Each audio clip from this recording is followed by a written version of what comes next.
If you're wondering why the society you've lived in all your life feels as if it's being pulled from under you like a rug, it's because while you weren't paying attention, your wholesome values were quietly reclassified as ugly prejudices, and now you are the problem.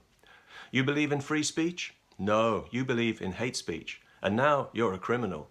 You like democratic sovereignty? Then you're a xenophobe and a fascist. No platform for you. You want a secular society, you Islamophobic racist?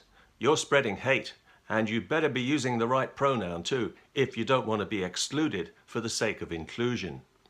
In short, there's no place for you or your kind in the bright new tomorrow we're building. Now that the minds of an entire generation have been thoroughly rinsed through a progressive education that hates Western culture and everything it stands for, and everything that you hold dear, there's been a climate change that you didn't see coming. The climate has changed against you and your privilege, and without wishing to put too fine a point on it, your presence is no longer required. The best way to destroy the foundations of a society is to teach its young people not to respect them.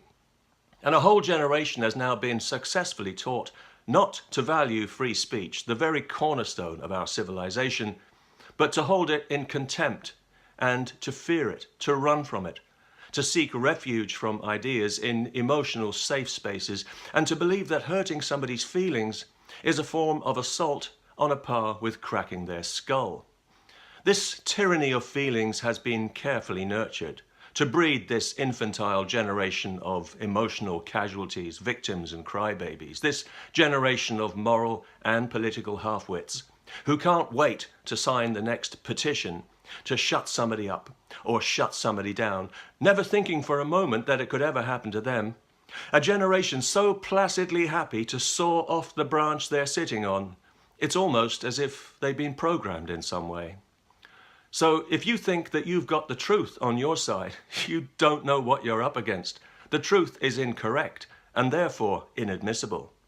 If you think that you've got the law on your side, forget it. The law protects feelings now, but not your feelings. Your feelings are hate. Well, what about your right to free expression under the Universal Declaration of Human Rights, you ask? Optimistically.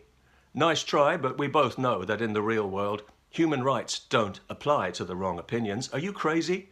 The wrong opinions are hate.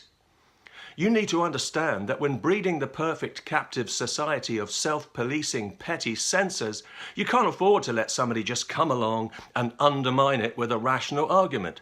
So feelings outrank rational argument now. You probably noticed that when you were banned from social media. And rational argument, when it hurts somebody's feelings, is, you've guessed it, hate. You see, progressive moral righteousness can make up these rules as it goes along, because it's got itself on its side. So really, you can't win. They won't even listen to your arguments as they beat you down with their phony buzzwords. It's not about arguments or ideas anymore. That debate is illegitimate. It's about you being a racist monster, causing division and spreading hate.